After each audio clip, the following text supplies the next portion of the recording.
Just making sure the little red light's on. No worries. So, hi. Hello, how are you? Can you introduce yourself for us? My name is Victoria Stone, and I'm the Executive Director of the Pikes Peak Justice and Peace Commission. Are you one of the organizers or the people behind this event? Or? I am. Pikes Peak Justice and Peace Commission is part of the organizing of this, along with several other community partners. And what's this? I don't think we've said that. So what this is we are here today at the Healthy Family Summit, which is focusing on education, rights, employment, probably I would just say a mini equity conference with tons of useful information. Mini equity? Yeah, like little... No, equity in what context? Equity.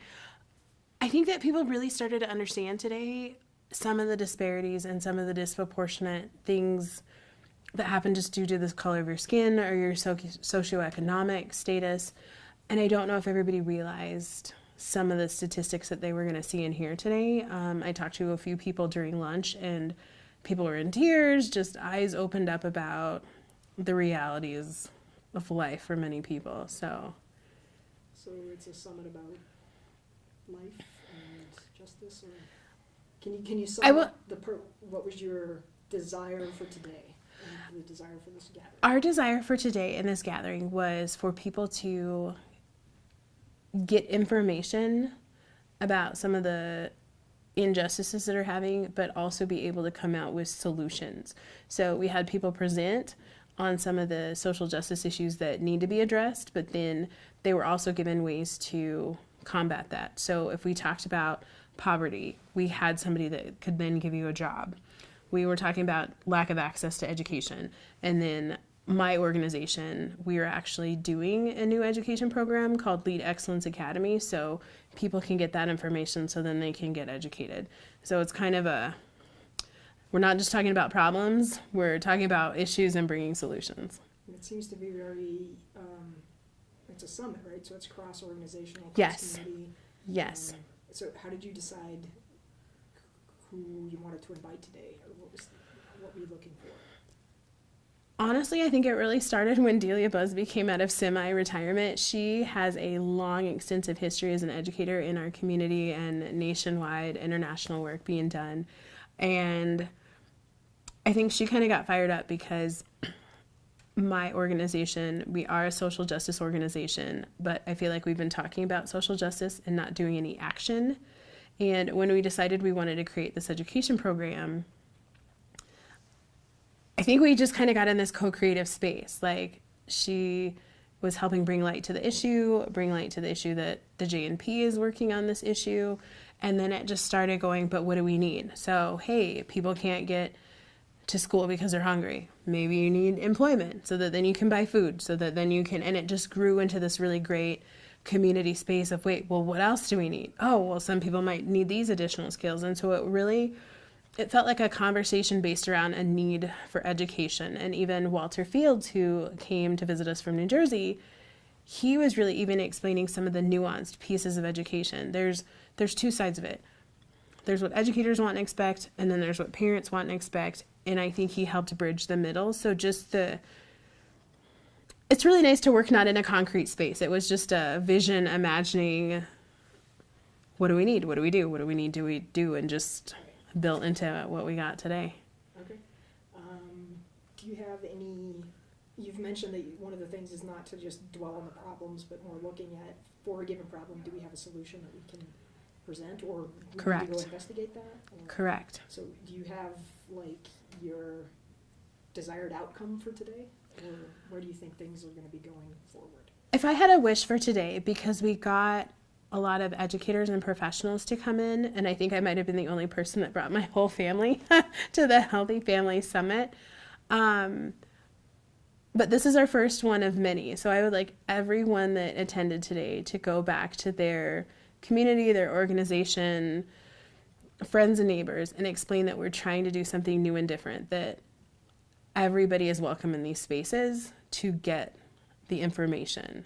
And also, I think because it was a smaller event, the intimacy and the connection that we had, I would just like them to share that message. And I think that's what will bring people out. We have these safe spaces to have these difficult conversations, and people will walk away feeling empowered. That was a very long way to say that, but ultimately people will feel included and empowered after they leave today. You said you hope that this is the first of many Yes. going forward. Yes. What audiences do you want to see here going forward? You mentioned families. Do you want to see broader representation, demographics? Who would you want to see here ideally? I would honestly like to see a lot of parents that feel disempowered by the education system, and I think that's going to be a really challenging space for us to find people. But I think the group of people that presented today and the people that are on this committee working to do the work are actively trying to make sure that we find those lost kids. I mean, kids that drop out of school, I think we just kind of forget about them. But it's not I dropped out of school at 17 because I had this brilliant idea yesterday. It's a slow burn. It's a slow fade. And even for myself, I think about, as I said when I was there, I have a business card. I can say that I'm the executive director of an organization. So that kind of makes me feel like I can go and do anything that I want, however I want. But the opposite side of that is when I've had conversations at my daughter's school several times, I have felt so disempowered and like I was doing things wrong or like I wasn't good enough. And so I would like for all of the people that feel like they're not good enough or like they're doing something wrong to be able to come to these summits and realize that there's systems in place that are bigger than all of us that are in the room today and that we all need to work together to change them, but to be able to feel like you belong there. I think sometimes you think, oh, summit, that's for the professionals.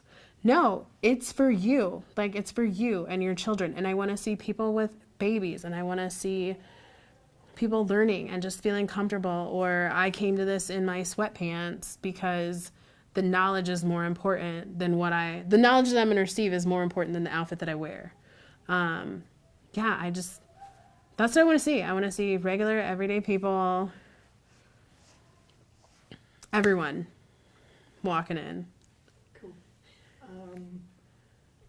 So you mentioned bringing professionals in to provide knowledge and things, but is there, I get the sense from talking to Delia and from talking to things behind the scene, obviously this is huge, it's systemic, it covers all of society in breadth, but it felt to me like there was a specific want to focus on education or schools as a place to start, maybe to break, and is that too limiting, or do you think that's a true characterization? So I would say that we're starting with education right now just because of the cradle to prison pipeline. They're literally building prisons based on third grade reading scores, which means that you're deciding when someone's 8 who they're going to be when they're 18. And I think there's an overarching system in place that makes sure that those prisons will be full by the time that those kids are 18. And I also have a background in juvenile justice. So when I put together all my little bag of tricks, it feels very intentional that we're systemically removing education from students through overpenalization, expulsion, intersections with the juvenile justice system.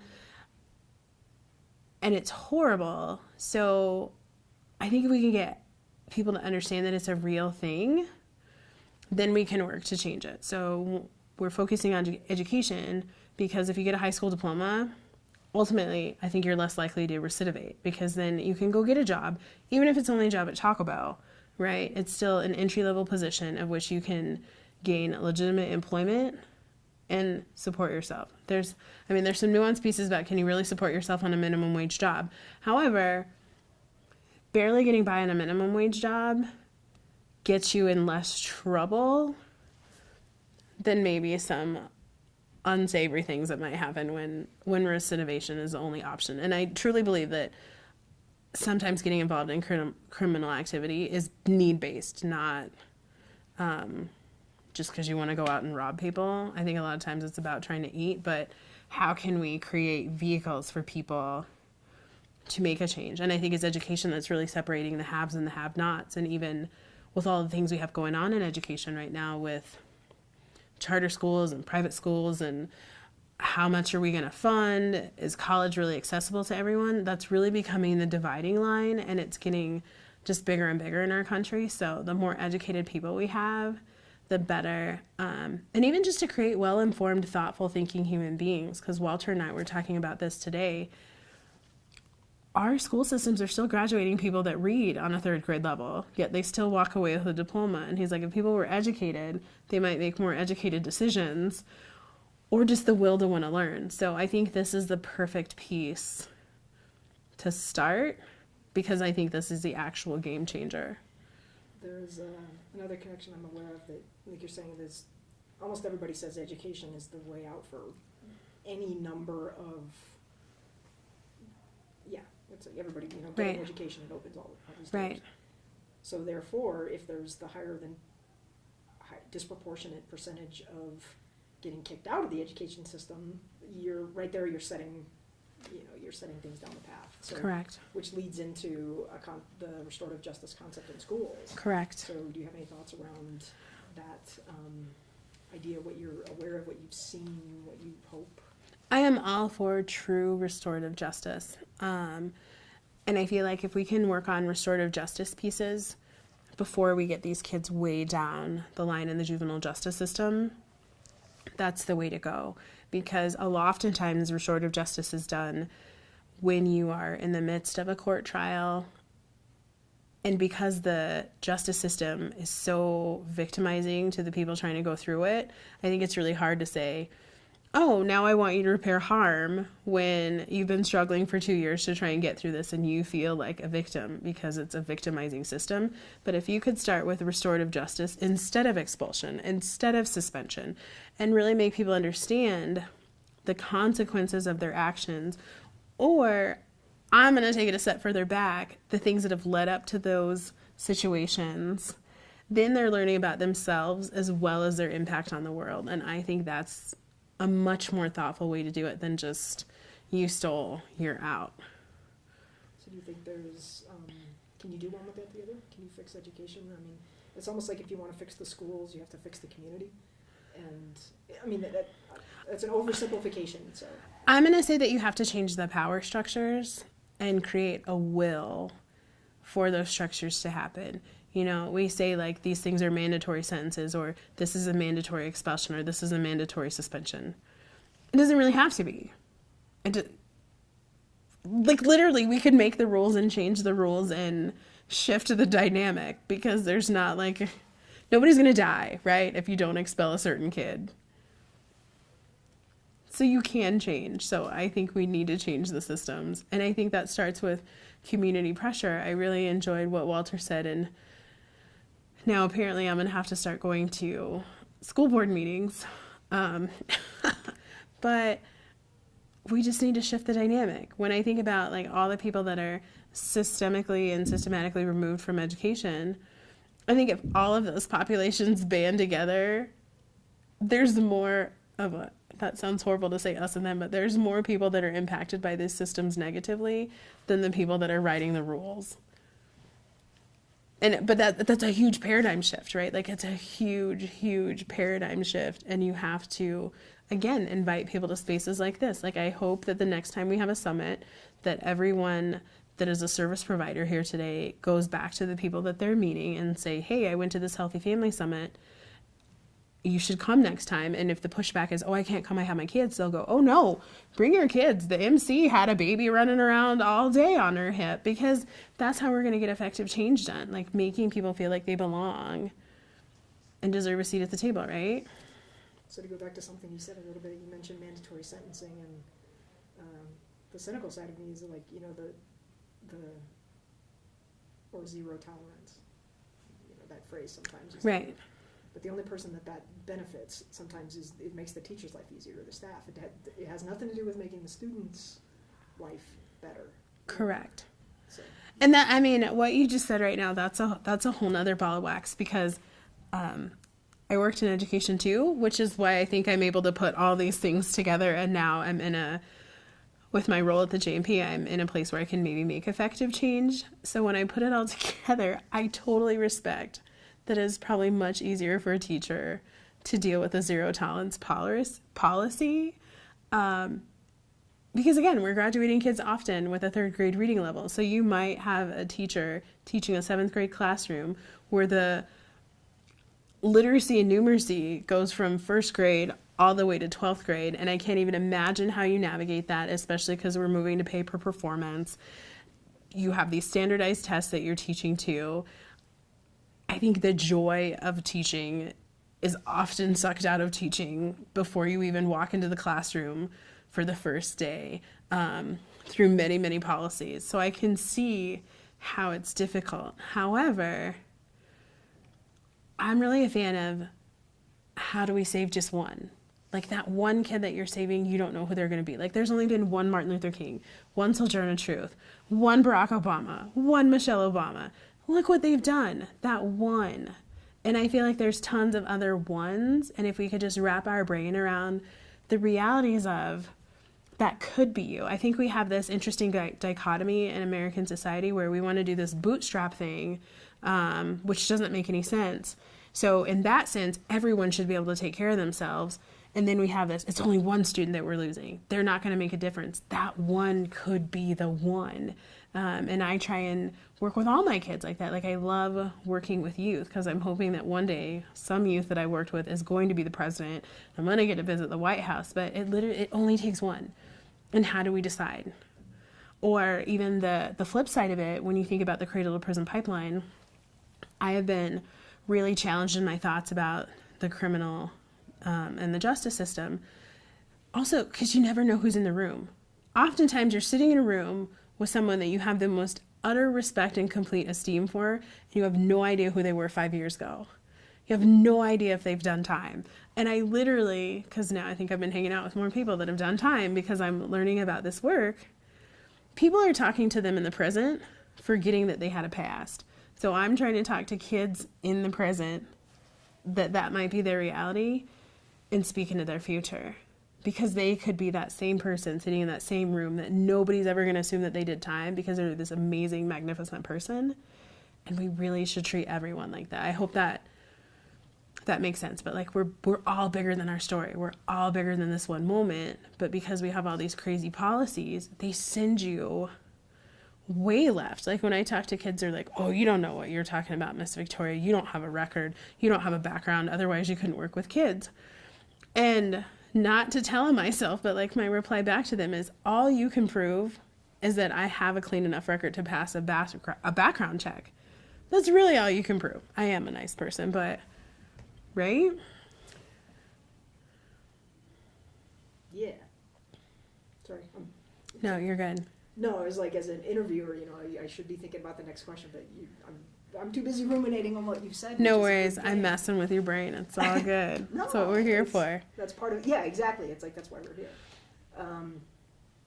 So to turn this around a little bit, one of the things I asked Judge Walter was what's, because she's got a very broad scope of what she works at. And so the way I describe it, she's kind of looking this big scope. And sometimes the personal for something like this is like, what was it that made you want to be here today? Or is there one thing, or what's the one thing that just gets you fired up, either for joy, for anger, for happy, or, that relates to the work we're doing here today? Is there something that just gets your blood moving? Honestly, I don't know who's going to see this, but I could have maybe entered into the adult system. I can think of several moments in my life where I had an opportunity that could have sent me into the justice system. And I didn't get caught. This is going to be awesome. We should show this everywhere. So then people can speculate on what I may or may not have done. But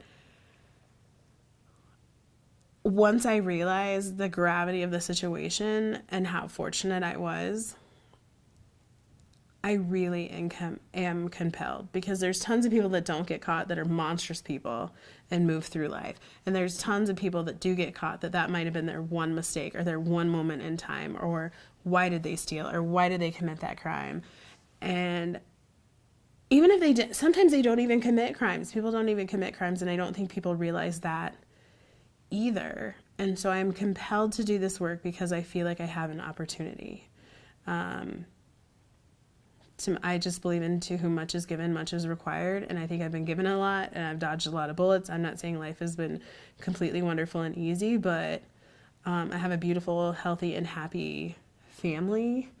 And not just to continue to bite off everything that Walter said, but I went to a conference several years ago, and I remember the speaker saying that he spent so much time focused on his own kids, and he made sure that his kids didn't hang out with the gangbangers and his kids didn't hang out with the people that weren't doing anything.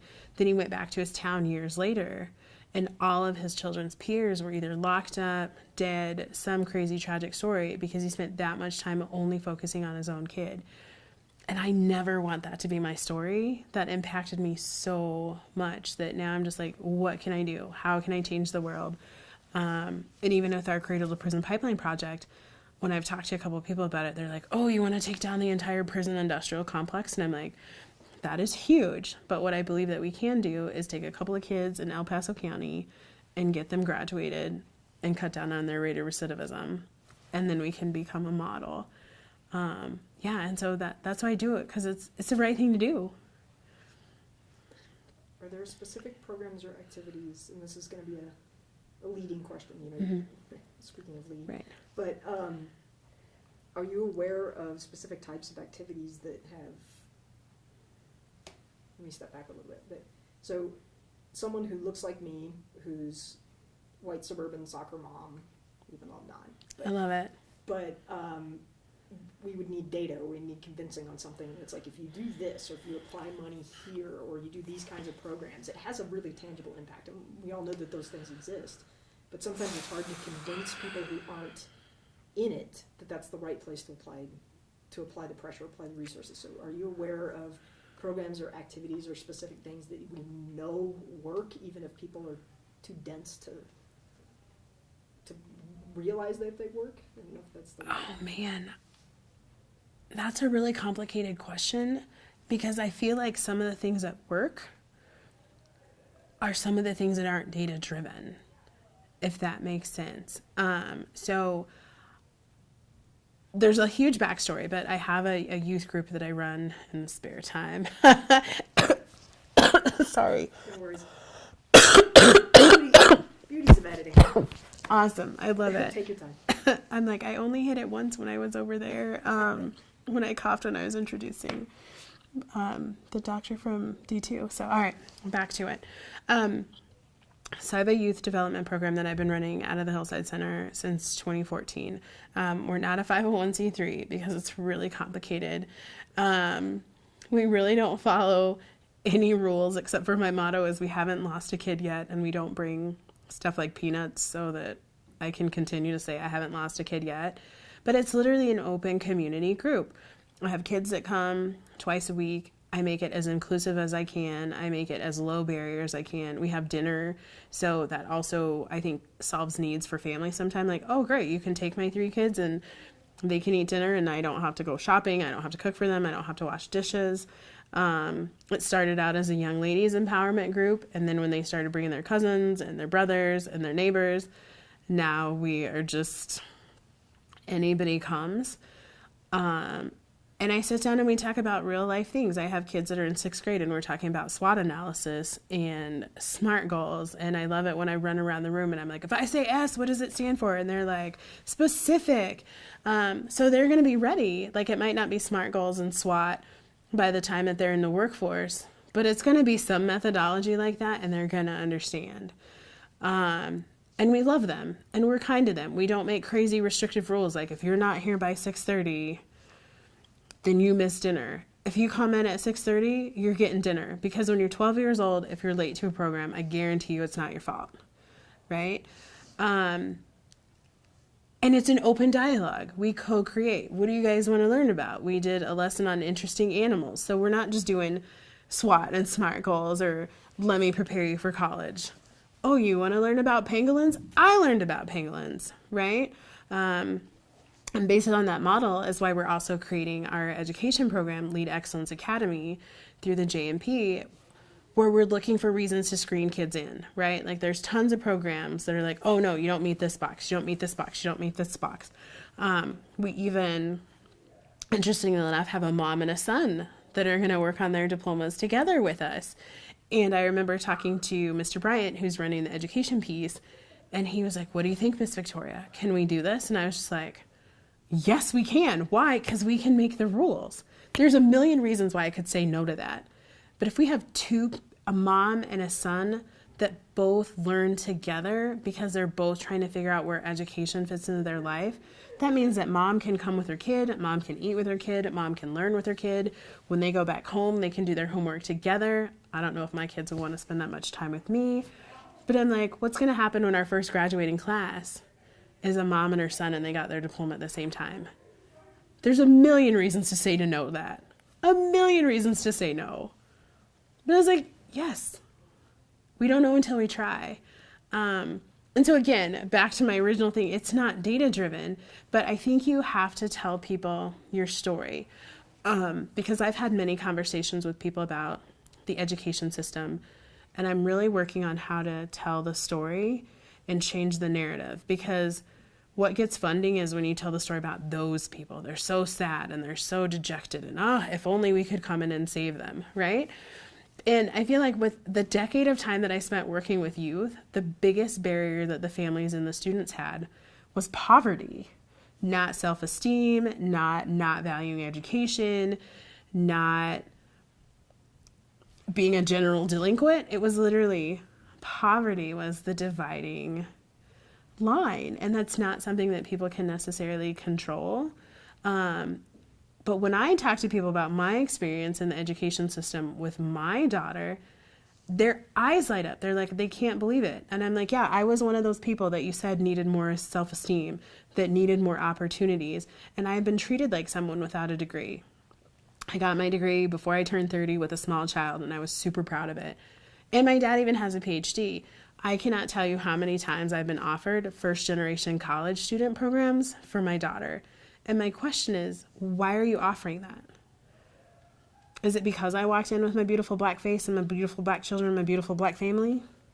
Because I never checked a box that said I didn't have an education. And because I know how hard it was for me to get my bachelor's degree with a small child as a single parent.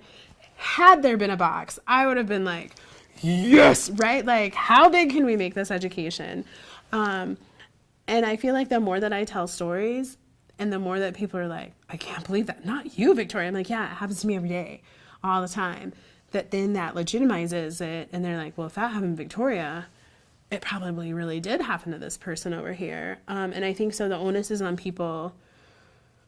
I mean, I realize the hierarchy of the place that we live and what like power and privilege looks like. So I understand that I don't have like a ton of power and privilege, but with the power and privilege that I have, I want to continue to open doors for other people because I'm not unique.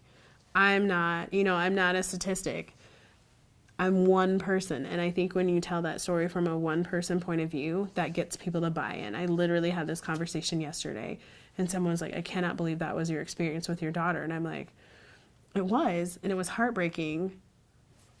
But there's 50 other people that had the exact same experience that I did. But because I think they've been so disenfranchised by the education system, they would rather just not walk into a room. Like I literally went to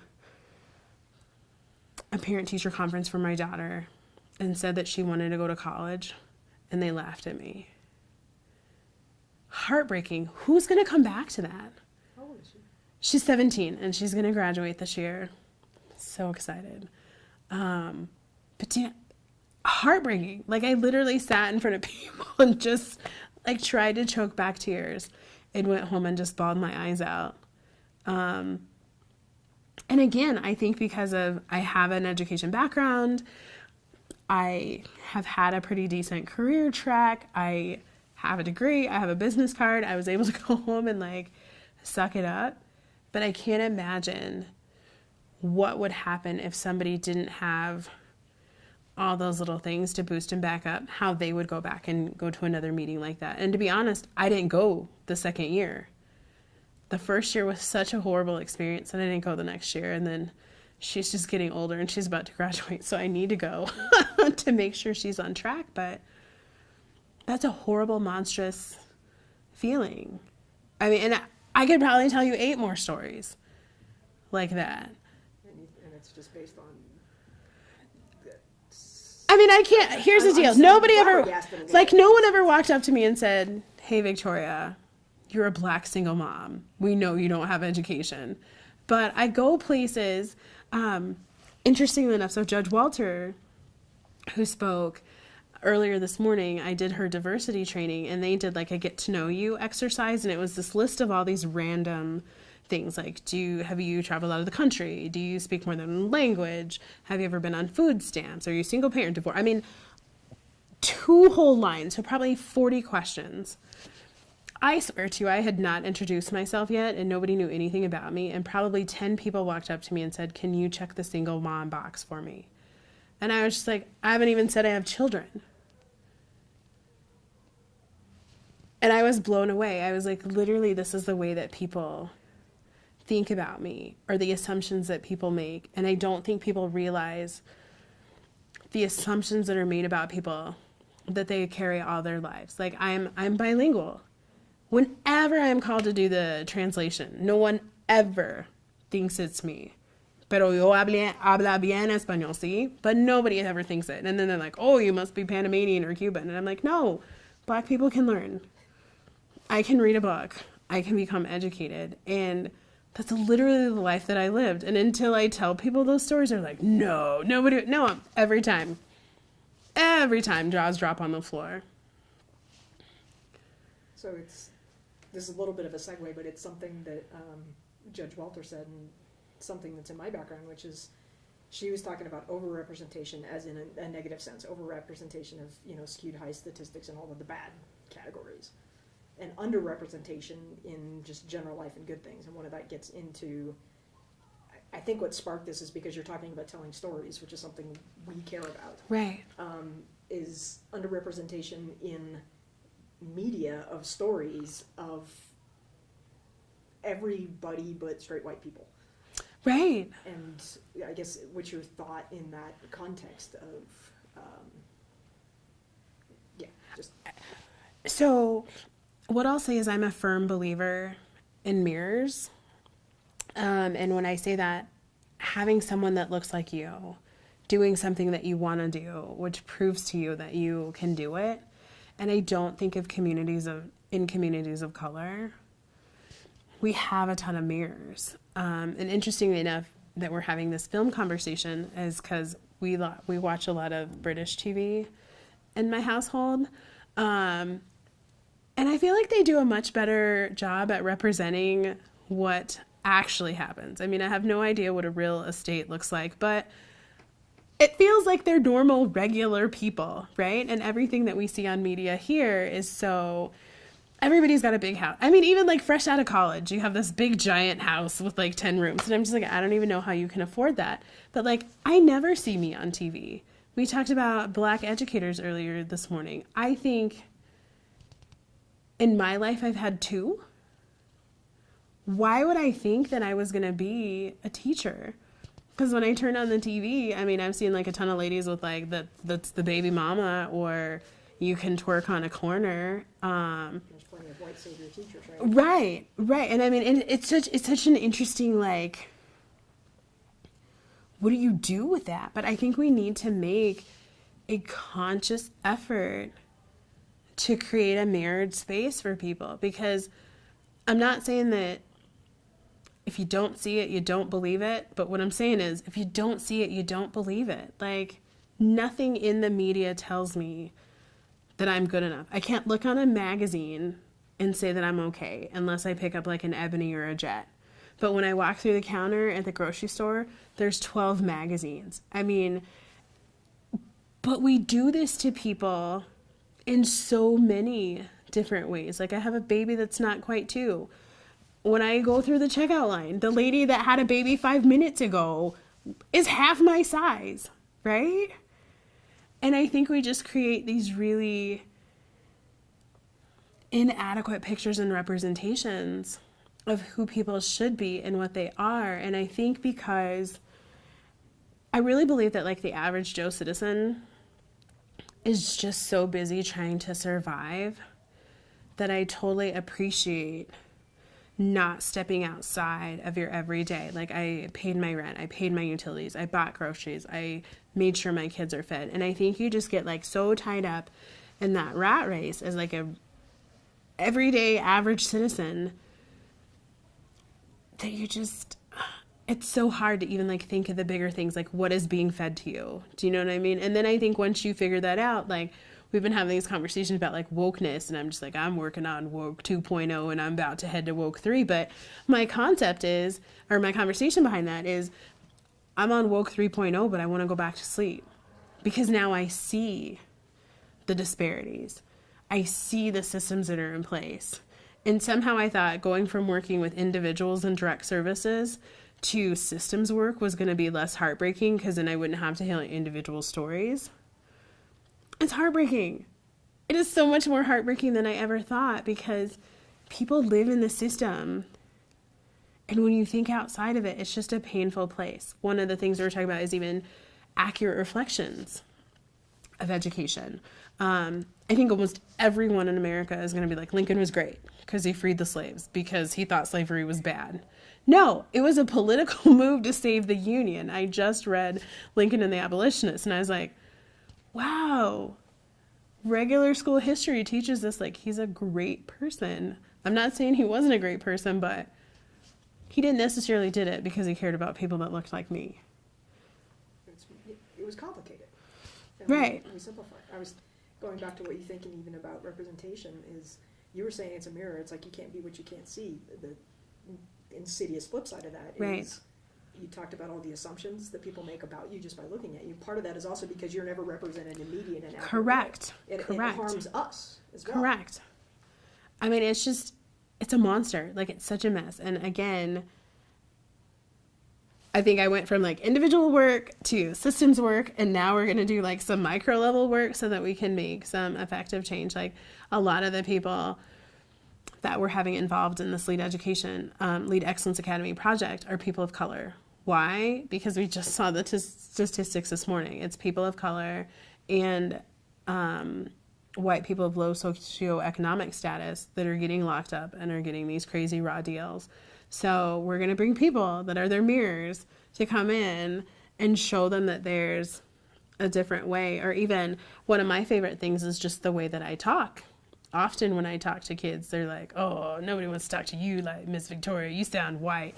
Or I had a girl, I love her. She used to be on my caseload, and I would go, just be a little bit more like me when you go into court. Just a little bit more. And she'd be like, all right, Miss Victoria, you want me to get my white girl on? And I was like, no, I just want you to not go to jail. So if you can channel your inner Miss Victoria, channel it for a minute. But like, as I've been doing this work and meeting with elders who have been imparting their wisdom to me of many different colors, there's many beautiful Black women. And I don't want to say well-spoken, but that's the word that gets used all the time. But I'm just like, these are people that fought for civil rights, and they sound a whole lot more like me than this crazy hip-hop nation crap that they're selling us on TV. And like, I don't see people that were fighting for civil rights and trying to make sure that we had the right to vote sagging and wearing wife beaters.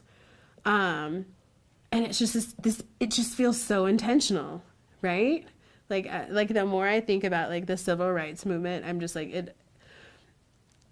I think that we were really going to make some strides, and the systems of oppression that were in place were like, we have to shut this down right now. And I think they did a really good job. So I think we really need to like get back to that, where people are like not with this individualistic society, but like, how can we commune? How can we connect together? I mean, I said it earlier today. I feel like civil rights happened with moms with babies on their hips, sitting around with other moms with babies on their hips, and dads and brothers and uncles and cousins, and being like an actual community collective, not this individual pull yourself up by the bootstraps. And I realize that is a very idealistic thought on how to make effective change, and almost like, yeah, right, is that going to happen? But again, I can change this part of my neighborhood. I can help these 10 kids. That's our goal. We want to help 10 kids this year. But what are those 10 kids going to do? You know, like, there's still that one, but then there's 10 of them. And then if they each get 10 and that 10 gets 10, I think we can get it done. Which again, back to, that's why we should never give up on that one. Because that one might be the one that's going to lead those 10.